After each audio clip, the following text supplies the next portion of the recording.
Graou les gens, vous allez bien? C'est les Goshi. Je suis de retour avec une nouvelle vidéo sur mes achats manga du mois de décembre et lecture du coup, même s'il y a un truc que j'ai pas tout lu mais je vous expliquerai. Hein. Donc, mois de décembre assez light, il n'y avait pas eu grand chose au mois de décembre par rapport au mois de novembre et octobre, donc je vous montre ça tout de suite. Donc on va commencer par la double dose de Demon Slayer qu'on a eu en décembre, donc le tome 13 et le tome 14 chez Panini, toujours. Alors, c'est toujours aussi génial, je vais pas débattre dessus pendant 3 heures, hein. Demon Slayer, c'est une valeur sûre. Que dire, c'est vraiment des super tomes, encore une fois. Les combats sont incroyables. Il y a les nouveaux démons qui sont arrivés. Je vais pas trop spoiler, je vais éviter parce que je sais qu'il y a des gens qui sont pas encore arrivés jusque là. Du coup je respecte. Hein. Mais ouais, du coup les démons, comment dire, j'essaie de faire du spoiler sans contexte. Les démons qui sont arrivés sont toujours là. J'essaye de faire un truc à peu près. Et du coup voilà, donc le combat continue. L'arc n'est toujours pas terminé. Et même dans le tome 14, hein, l'arc n'est toujours pas terminé. Et bah c'est deux super tomes, je les ai eu d'une traite et ils sont vraiment cool. Par contre, ça va commencer à être chaud de montrer des pages sur Spoil Demon Slayer. Du coup, vous avez vu dans l'ancienne vidéo, ou au pire, allez voir dans l'ancienne vidéo quand je montre des pages de Demon Slayer, bon, à correspondre niveau graphisme, niveau dessin, c'est magnifique. Mais ouais, ça va être chaud à partir de maintenant de commencer à montrer des pages sans spoiler. Hein. C'est tendu maintenant de montrer des pages sans spoiler. Et du coup, voilà, donc Demon Slayer, c'est une valeur sûre, c'est toujours aussi bien. Achetez Demon Slayer, c'est trop bien. Pour moi, c'est un classique. Voilà. Pour moi, c'est une valeur sûre. Demon Slayer, c'est un super manga. Ensuite, on va partir chez Akata. Et chez Akata, il y en a pas mal. Donc, il y a Strix Café. Tome 5. Tome 5, chez Akata, du coup, c'est Akata What the fuck. Il est extrêmement dérangeant ce tome. Extrêmement. Par contre, c'est le tome que j'ai le moins aimé. Par contre. Parce que les paraphilies étaient peut-être un peu moins intéressantes et peut-être un peu moins bien traitées que les tomes précédents. Donc ouais, je crois que c'est surtout ça. Je crois que c'était moins bien traité que les tomes précédents. Après, c'est pas un mauvais tome. Ça reste toujours dans la lignée des anciens, mais en moins bien traité. Voilà. Mais de toute façon, c'est fini en 8 tomes, je crois. Je crois que c'est fini en 8 tomes, je mettrai là, juste en dessous, comme d'habitude. Du coup, on approche un peu de la fin, donc je suis un peu rassuré, parce que quand je vois déjà le tome 5 qui commence à être un peu moins bien traité, voilà, j'espérais que ce serait pas trop long, et c'est pas trop long. Par contre, il y a un fil rouge, et un vrai fil rouge commence enfin à mettre en place. Il était déjà présent dans les tomes précédents, mais un peu moins présent que dans ce tome, on va dire. Et du coup, voilà, donc c'est vraiment un super tome, mais un peu moins bien traité niveau paraphilie, mais mieux traité niveau fil rouge. Voilà. On a l'impression vraiment que le fil rouge commence à prendre le dessus sur les paraphilies. C'est un mal ou pas? Pas vraiment, on va dire. La caméra bouge parce qu'il y a un chien qui bouge partout derrière. Donc, donc voilà, donc c'est un bon tome, mais il y a des défauts par rapport au tome d'avant. Mais ça reste un super manga. Freeze Café, pour moi, c'est vraiment un super manga. Voilà. Ensuite, on continue chez Akata avec le 3e et dernier tome de Our Colorful Days. Donc, c'est la fin. Et ça finit bien. J'aime beaucoup comment c'est traité. En fait, j'aime beaucoup ce tome. Ce tome m'a un peu... comment dire, m'a mis la larme aux yeux un peu. Parce que en fait, c'est vachement bien traité. C'est vachement cool.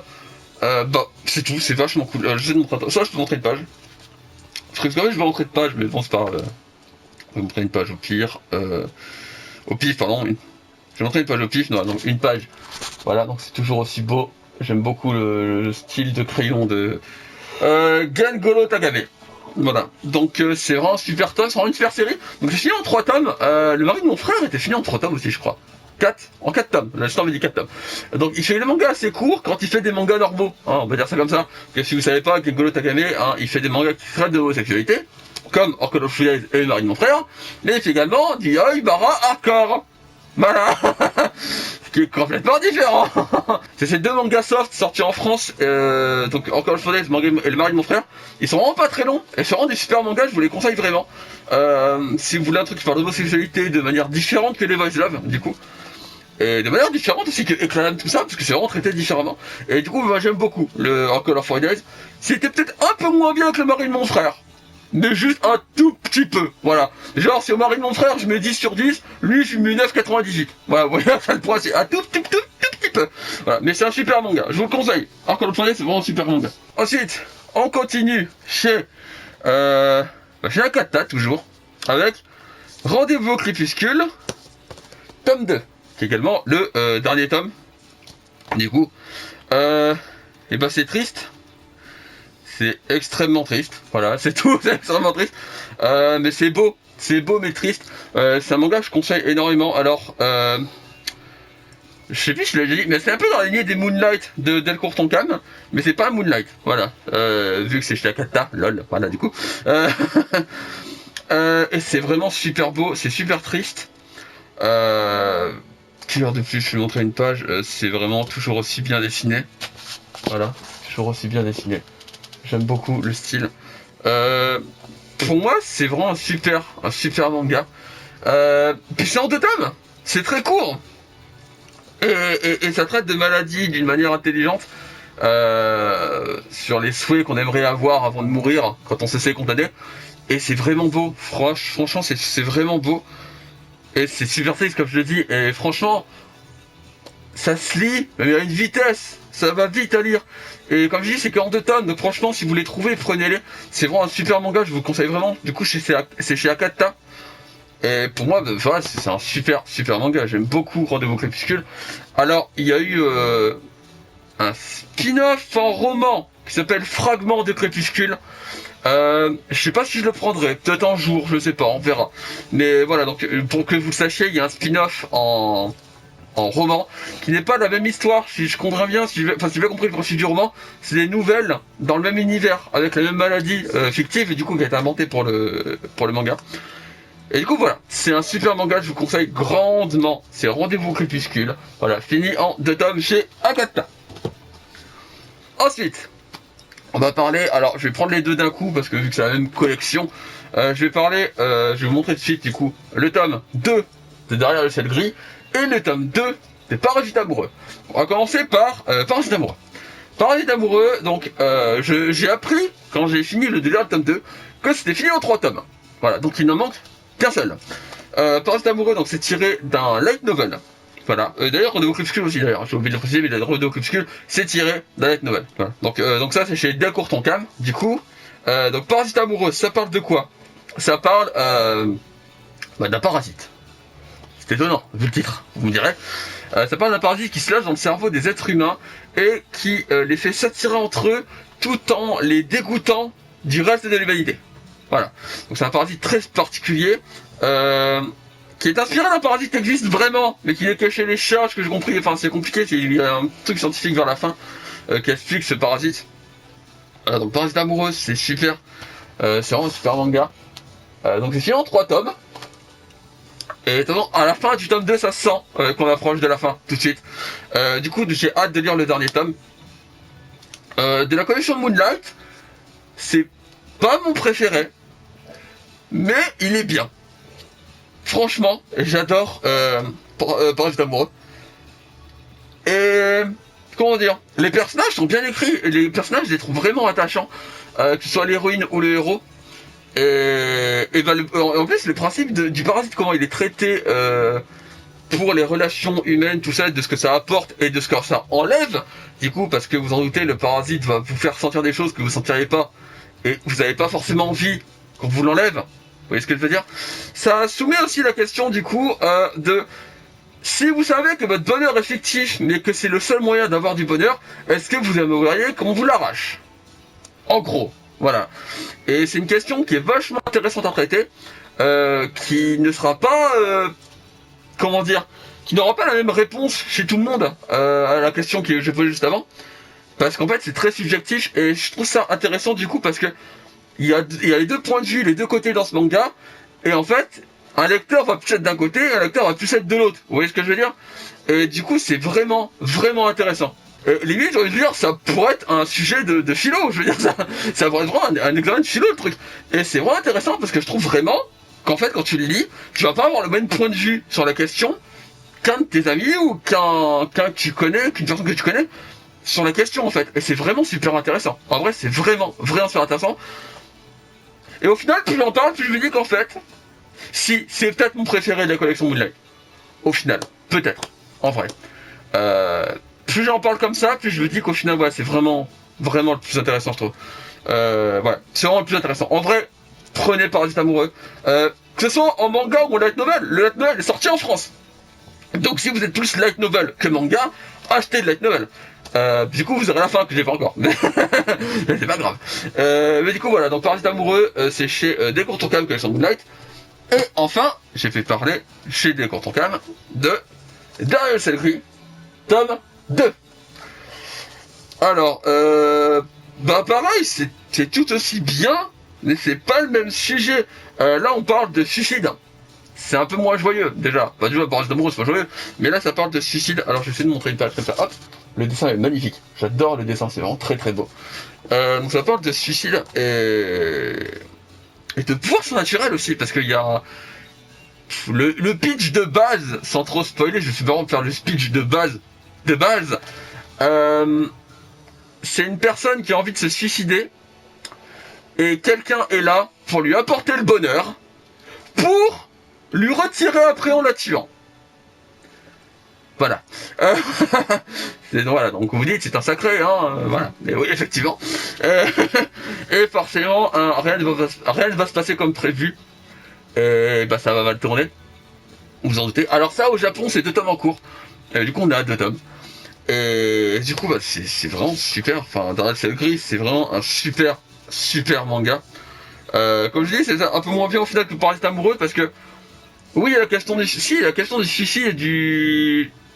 de la question du pourquoi. Si, c'est quand même vachement intéressant. Mais j'ai vraiment une petite préférence pour Parasite amoureux au final. Mais franchement, Derrière le ciel gris, c'est un super manga, je vous le conseille fortement. Par contre, comme j'ai dit, il est en cours en 2 tomes au Japon également.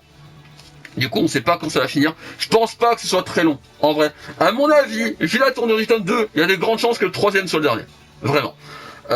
Et du coup, Derrière le ciel gris, c'est un super manga, je vous le conseille fortement. Donc chez Delcourt Tonkam, et c'est aussi de la collection Moonlight, du coup, tout comme Parasite amoureux. Et petite parenthèse, au mois de février sort un nouveau Moonlight, dont j'ai oublié le nom, qui va apparaître juste là. Voilà.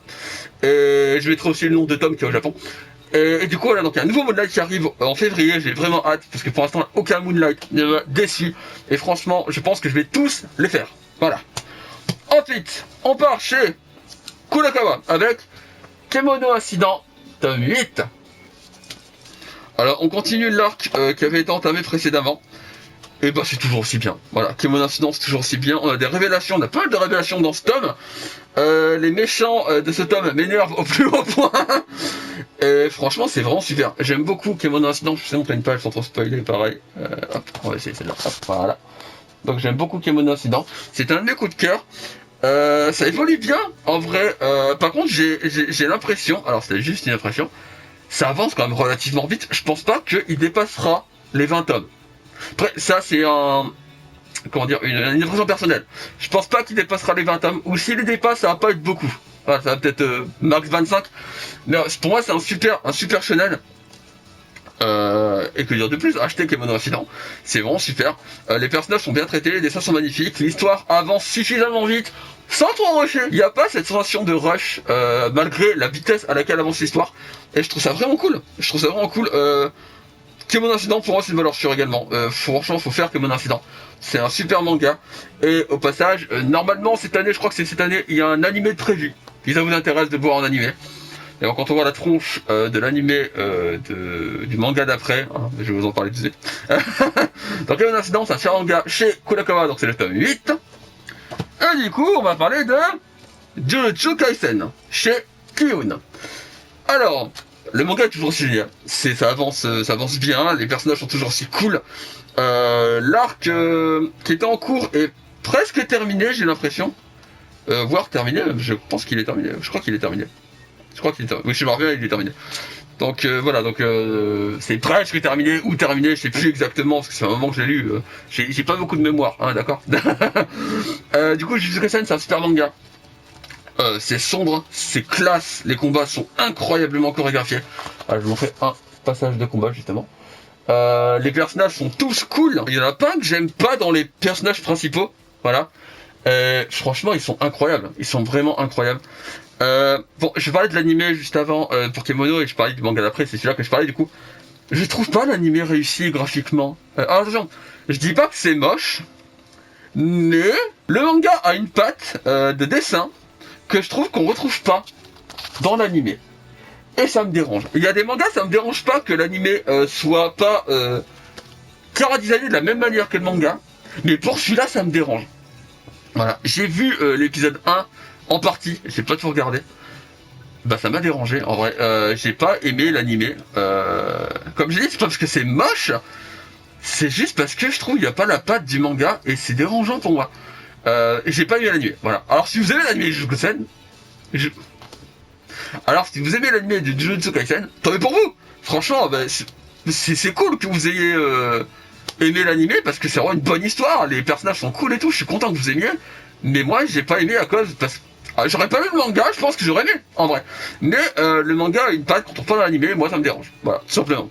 Donc Jujutsu Kaisen tome 6, je sais même plus si je l'avais dit, tome 6, ouais c'est ça, chez Kion, et c'est vraiment un super manga, je vous le conseille très fortement. Ensuite, on part chez... j'ai oublié le nom du coup, Delcourt Tonkam. On passe chez Delcourt Tonkam avec la malédiction de Loki. Voilà.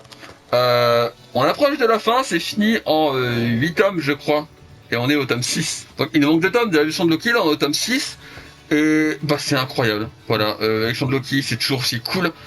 Je vais essayer de vous montrer une page sans trop... Alors pareil, vu qu'on approche de la fin, si vous voulez commencer ça va être chaud de montrer une page qui spoil pas. On va dire celle-là, hop. Voilà, donc niveau dessin c'est sublime, voilà. C'est un manga, en vrai quand je l'avais commencé je pensais pas attendre grand chose. Et bah c'est vraiment cool, en vrai c'est vraiment génial.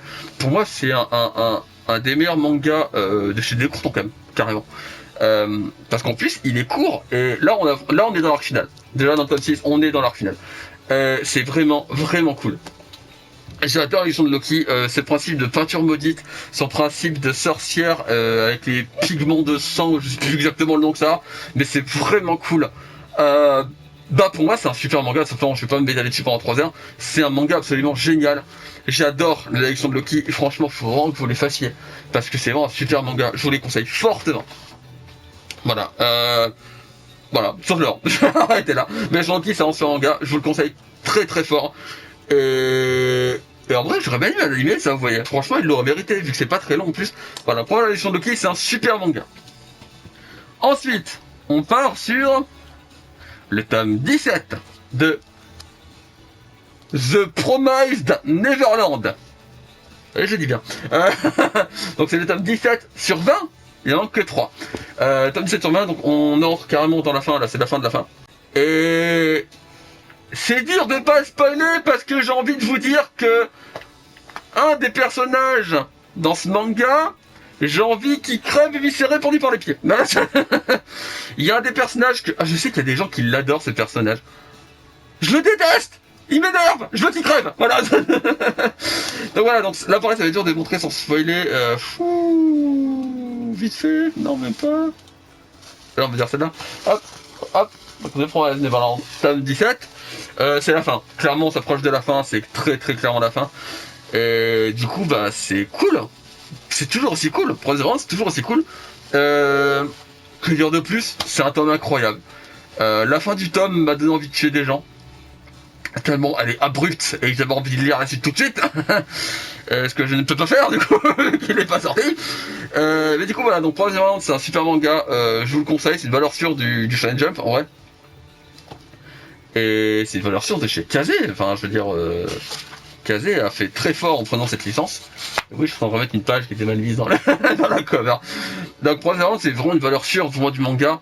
Ça approche de la fin. J'ai envie de dire tant mieux. Parce que je voulais pas que ça dure trop longtemps. Et 20 tomes, c'est parfait. Il en manque 3. C'est parfait. Pour moi, 20 tomes, c'est cool. Il n'y en fallait pas plus. Et du coup, j'ai hâte de voir la suite pour Posuka Demizu et Kayushi Ai. Est-ce qu'ils vont refaire un manga ensemble ? je sais pas, on verra. Mais en tout cas, c'est vraiment un super manga. Promise Neverland, c'est un manga de ouf. Voilà, je vous le conseille énormément. Alors, c'est fini pour les achats de tomes qui sont sortis en décembre. Maintenant, je vais vous montrer un achat tardif, qui sont les Konosuba, donc tome 1 à 4, qui sont pas du tout sortis en décembre. Le tome 4 date d'octobre. Et ça m'intéressait depuis un moment. Et j'ai sauté le pas, enfin. Beastars, mon gars préféré, est ici, vous voyez? Juste là. Konosuba, il est là. Voilà, ils font des bisous. Konosuba est devenu mon gars préféré, égalité avec Beastars. C'est débile, ça n'a aucun sens. L'histoire, c'est un héros qui meurt percuté par un camion, comme c'est original pour Isekai, et qui va dans un entre-deux-mondes et qui demande à la déesse Aqua va le transporter dans le monde parallèle, comme elle dit, et il a soit une arme. Et l'arme en question, il demande la déesse Aqua. Sauf que elle sait rien foutre. Elle n'est pas douée du tout. Alors, il y aura donc dans cette équipe Kazuma, donc le héros principal, qui est un gros glandeur, hein. Aqua, qui ne sait rien faire à part faire de l'eau, et ça sert à rien. Il y aura Megumi, dont le seul sort à sa connaissance est une explosion sur plusieurs kilomètres. Donc elle, c'est tout ou rien, littéralement. Et Darkness, guerrière tank, hein, Sadomaso, qui aime qu'on lui tape dessus. Voilà. Et donc cette équipe de bras cassés va essayer de tuer le roi des démons. Et ben c'est pas gagné. C'est pas gagné du tout. C'est débile, ça a aucun sens. C'est incroyable. J'ai jamais autant ri devant un manga. Je disais de pas petit épique, mais c'est bon, il a été battu. Konosuba m'a fait exploser de rire à chaque tome. C'est débile. Tous les personnages sont incroyables. Voilà, hop, les dessins sont super cool en plus. J'aime beaucoup les dessins. Tous les personnages sont incroyables, l'histoire n'a aucun sens, c'est ce qu'on aime. C'est rempli de clichés des isekai, ils se foutent de la tronche de tout le monde. C'est débile, voilà. J'ai pas dit c'est l'édition Meian, voilà. Bah comme Pop TV Epic d'ailleurs. Comme Pop TV Epic. Et bah voilà, Konosuba c'est un manga incroyable. 12 tomes en cours au Japon, nous on en a 4. Et bah voilà, le prochain tome sort au mois de janvier, le tome 5. Et Konosuba c'est une valeur sûre. Mais achetez Konosuba, franchement Konosuba c'est vraiment cool. C'est un des meilleurs mangas du monde, voilà, tout simplement. Konosuba c'est incroyable. Je l'ai pas dit c'est du neuf par contre, c'est pas de l'occasion, c'est du neuf, c'est juste un achat tardif. Et maintenant, on passe à l'occasion, parce que j'avais fait une commande sur Bazar du Manga. Donc il y a le one shot Snow in the Dark. Donc, de l'auteur de... Alors je sais pas s'ils sont là, sur les voix, s'ils sont là, mais je sais pas si on les voit bien. Si, là. Par l'auteur de M0, qui sont juste là. Voilà. Et dedans, il y a le prologue de M0, donc le petit chapitre qu'elle avait fait avant de faire M0. Je dis elle, mais je crois que c'est il. Je crois que c'est il, je l'ai vu. Donc voilà, c'est vraiment cool. Après, c'est d'autres histoires courtes qui sont avec. Bon, il y a du bon et du moins bon. En vrai, il y a une histoire qui est un peu en dessous des autres. Comme tous les one-shots de nouvelles, j'ai envie de vous dire. Mais franchement, c'est sympa. C'est vraiment sympa. Et puis voir le prologue de M0, c'était vraiment cool. Et ensuite, il y a les 10 tomes de Strike the Blood. Voilà, donc c'est ceci. Voilà. Donc les 10 tomes de Strike the Blood. Je les ai achetés parce que j'avais eu le tome 5 dans la box Japan Expo que j'ai déjà montré dans une vidéo précédente. Et du coup j'ai acheté tout le reste. J'ai lu que le tome 1 pour l'instant. Et ben j'aime beaucoup. Franchement c'est vraiment cool. Donc du coup j'ai hâte de lire la suite. Pour l'instant je l'ai mis en pause parce que je lis Nana, qui est très long à lire. Du coup voilà, donc Strike the Blood c'est vraiment un super manga. Enfin de ce que j'en ai lu, en tout cas j'ai lu que le tome 1, mais c'est vraiment sympa. C'est chez Kana, j'ai même pas précisé pour Snow in the Dark, c'est chez Tonkam. Voilà, pas Delcourt Tonkam, à l'époque où il était tout seul. Voilà, donc Strike the Blood chez Kana, c'est vraiment... le tome 1 que j'en ai lu, c'est vraiment cool. Je suis content de vous avoir pris, je suis vraiment pas déçu. Donc j'ai hâte de lire la suite et on verra bien. Voilà, et ben c'était mes achats du mois de décembre. Un mois un peu plus light que d'habitude, hein, on va se le cacher. Le mois de janvier va être bien rempli par contre. Le mois de janvier va être bien rempli. J'espère que cette vidéo vous a plu, j'espère que vous avez aimé ce que je vous ai présenté en manga comme d'habitude, les nouveautés, les machins, tout ça. Comme d'habitude, si vous avez des avis sur les mangas en question et les tomes en question, n'hésitez pas à me mettre un commentaire ou à m'envoyer un DM sur Instagram. Mon Instagram c'est le même nom que ma chaîne, donc n'hésitez pas. Et j'ai également créé un compte Twitter. Et je ne l'ai pas encore fourni, on va dire, à l'heure où je fais la vidéo là. Mais je pense que d'ici là, un post ou deux sera déjà apparu dessus. Donc voilà, donc j'ai un compte Twitter également, qui est tout récent, du coup. Et bah du coup, j'espère que la vidéo vous a plu. Je vous fais des graou les gens. Portez-vous bien et j'espère qu'on se retrouvera pour une vidéo de box parce que je dois pas racheter mes box de décembre. Voilà, ce serait bien que ça soit un jour. Voilà. Allez, je vous laisse. Bye bye.